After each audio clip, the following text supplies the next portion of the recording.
Good afternoon, everyone. It's definitely another day, and I'm still in my house, like most of you. I was going to broadcast from the porch and have a proper tea on a southern porch, but the wind is too strong, and I don't believe that you could hear me. So tomorrow, if it looks like the weather will be good, and we'll have tea on the porch, and I'll show you a few things out in the yard and some things that you can do while you're stuck at home. Maybe some things that are innovative and you can design. It'll be fun to do with things you already have. It's important for us to be creative with what we have right now because there are a lot of people that don't have a lot. And I'm especially thinking of New York City right at the moment, New Orleans. It's just really dreadful. Anyway, today I'm going to talk about many beautiful things, but first I'm going to talk about in talking about many beautiful things, I'm going to talk about something I saw today on a walk and brought back. But before I do that, I found this collage. It was from the year 2000, and I thought it quite poignant. I'm always looking for artwork that says something, and I hope you can see it. It has a mark. It was for the millennium, and it's a voyage of a ship into the future.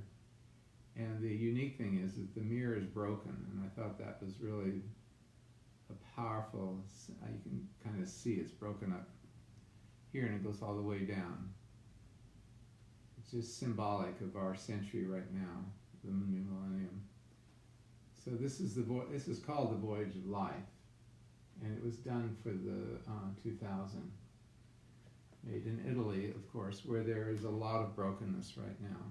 So please pray for the people of Italy as well as our country.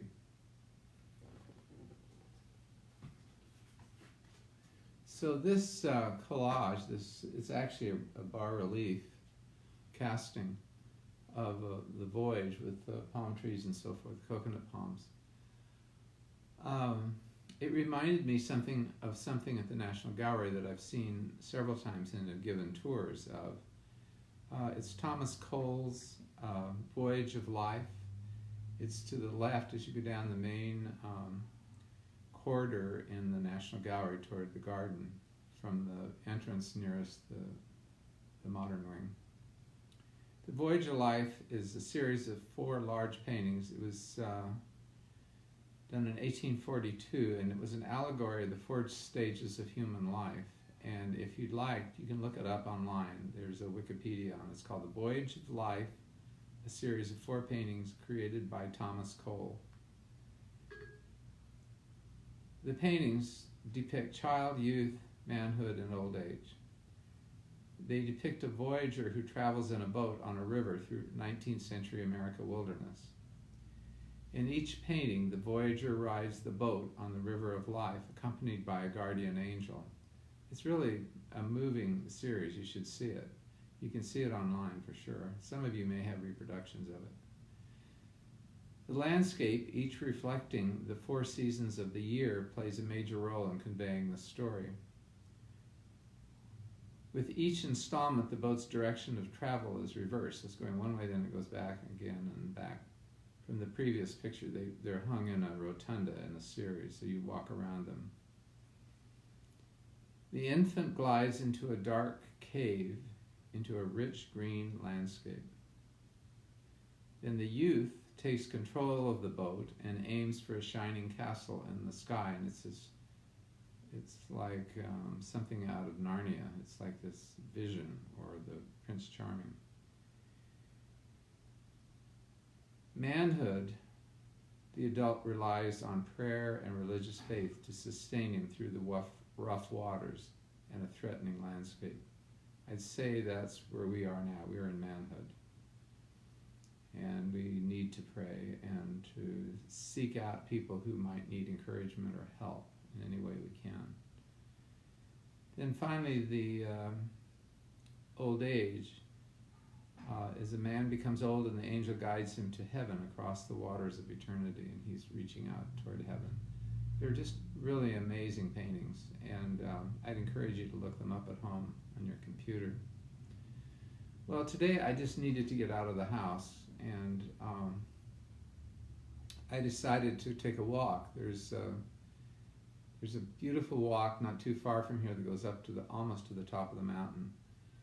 And I did it because last night I walked to the post office, which is just about not even a quarter of a mile from here.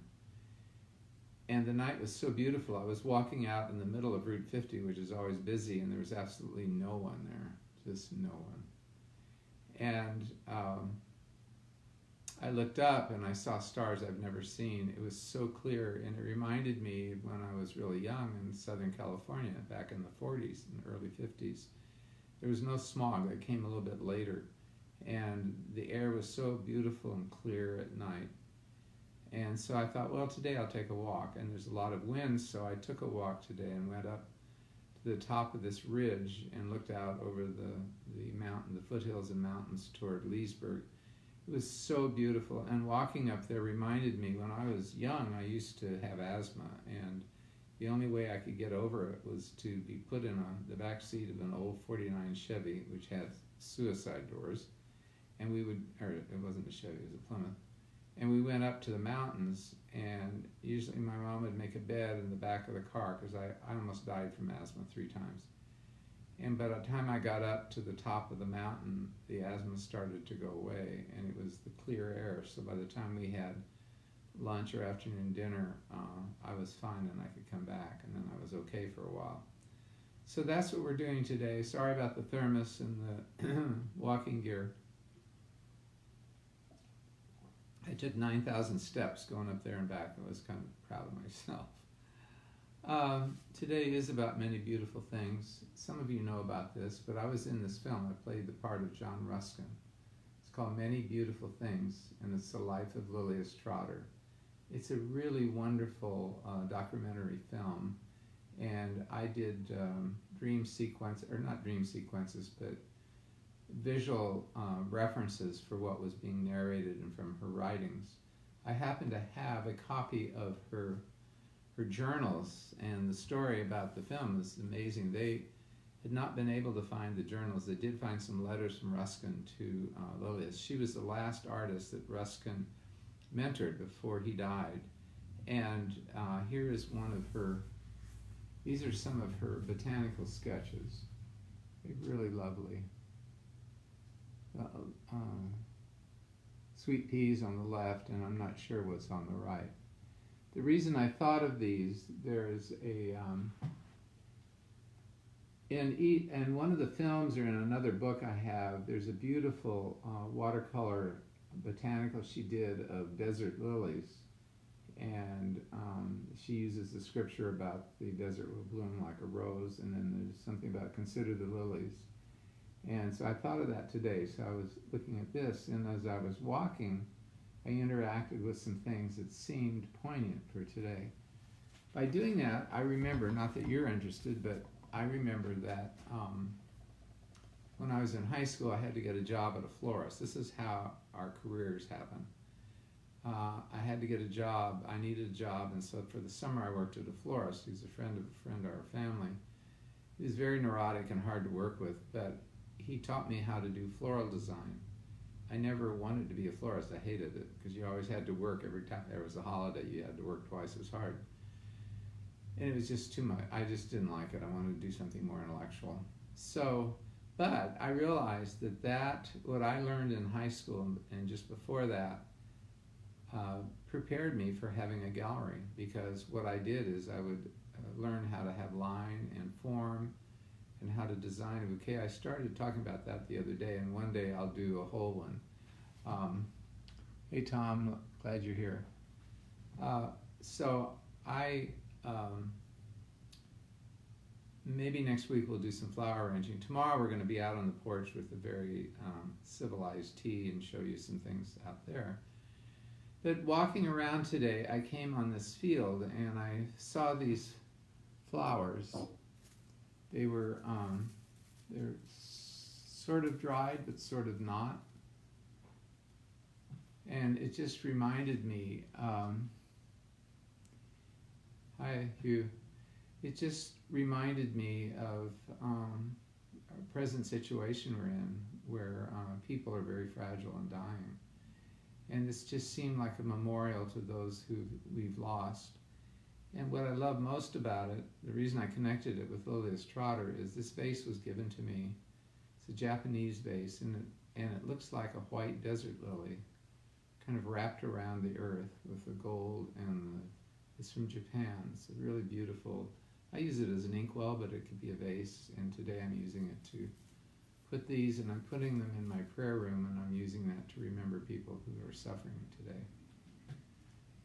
So the next thing I discovered, and I also discovered that when the light changes, it doesn't look quite the same. I found a rock. I love to collect rocks. And I once heard, and it's true, that scientists have figured out that rocks absorb sound. If you could probably do it with Jesus on the Sermon on the Mount, but they said that in Gettysburg, in the fields where the stones are, if there was a way to extract it, they could actually get Gettysburg Address out of the stones in the field, which I thought was quite fascinating. I like rocks because of their beauty mostly. So this, I don't like to haul rocks, but I love picking up ones. I found this today, and in the sunlight going up, it just blew me away. Coming back, the light was a little different, but I can still explain it. So I was just thinking of how we're connected with our friends and their children. And this line just seems kind of like my line with 2 kids. And here's one with 3. So we have a lot of friends who have even more. But it just reminded me of how connected we are. And it's recorded in stone. And we as adults are together here, and then our children branch off on each way. And I brought it home, and it just moved me so much. It just caught my eye in the sun, because it was much more brilliant this morning. And it took me a while to find it again, because the sun had changed and it looked different. But it is definitely there. So there's the main stalk, and then 2 children, and then 3 down here. The most wonderful thing about this was when I picked it up, I turned it to the side, and it's the Holy Trinity.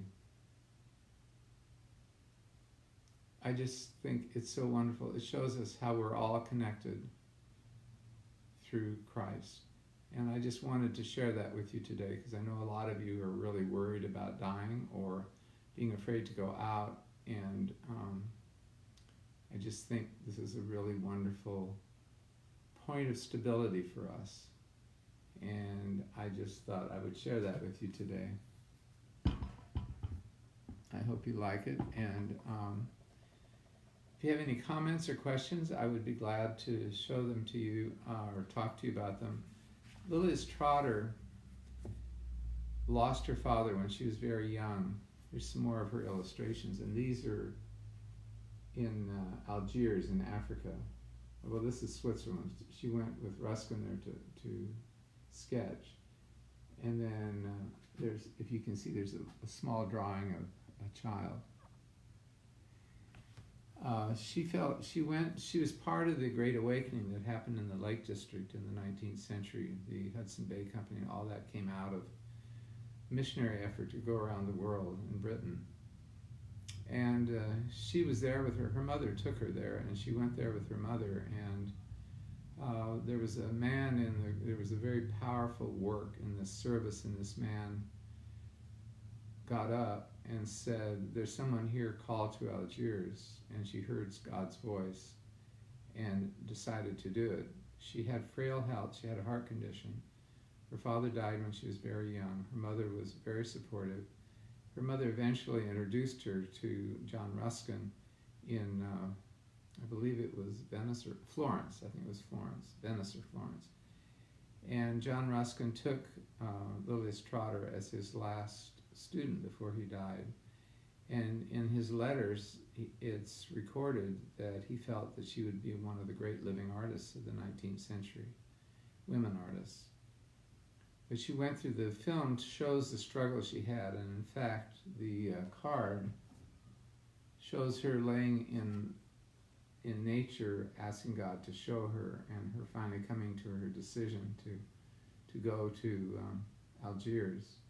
And going to Algiers in those days was really difficult. She had to take a train and boats, and women didn't travel alone. Well, she applied to the British Missionary Society, and they turned her down because they said her health was too fragile. So, not taking no for an answer, she and 2 other women decided they'd go on their own. It was quite brave. They moved into the Kasbah and started their own outreach to help women who'd been cast out of the harems because either they were too old or had too many children. So this rock kind of works with that too today. And she spent the rest of her life there and actually died there, but she also kept painting and drawing. And the movie, they found the letters of Ruskin, but they hadn't found her diaries, and they thought they were lost.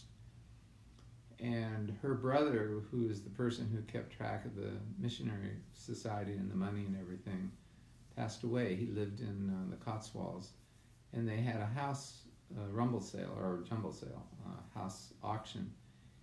And the producer of the film found out about it and went, and they were just heartsick. They went through the whole house. It was all empty. There was nothing left. But it's a total miracle, and it's interesting how stories happen to get told. In the last room they went in, it was a library, and he just happened to look up toward the ceiling, and there were shelves that went all the way up to the ceiling, but not quite. All of a sudden he saw something sticking out, just a corner of something sticking out, and it was her journals. So they were able to find her journals, and what's so wonderful is it's wonderful to read. You know, before typewriters. She handwrites things that she's thinking about struggling with. And here's her painting of the Alps. This was September 20th. It would have been before the turn of the century. Edelweiss. In any case, they have a record of it, and she lived an extraordinary life. She was forced out several times, and would always go back. And the government cracked down on missionaries, but she kept going back, and she died in Algiers. And I was able to curate the room for the deathbed scene. It was really a spectacular performance. She saw angels coming to carry her away, just like Thomas Cole's paintings. So that's what I'm talking about today, for tea. I hope you're enjoying your tea, and sorry about the casual style, but tomorrow we'll have proper tea on the porch. And if you have any questions or thoughts, please talk to me, and I'll love to see you tomorrow. And then tonight at 7 o'clock, I'll be reading another chapter. We're getting toward the end of The Lion, the Witch, and the Wardrobe. So I'm looking forward to seeing you tonight by the fire, and have a good rest of your day. And be sure to take people who are close to you or near to you and hug them, especially your children. Life is fragile. That's what I thought today. When I saw these flowers, I just thought the fragility of our life. It's not as permanent as we think. And but as I showed you, we have the power of the Trinity powering us. Have a good evening. Good to talk to you. See you tonight.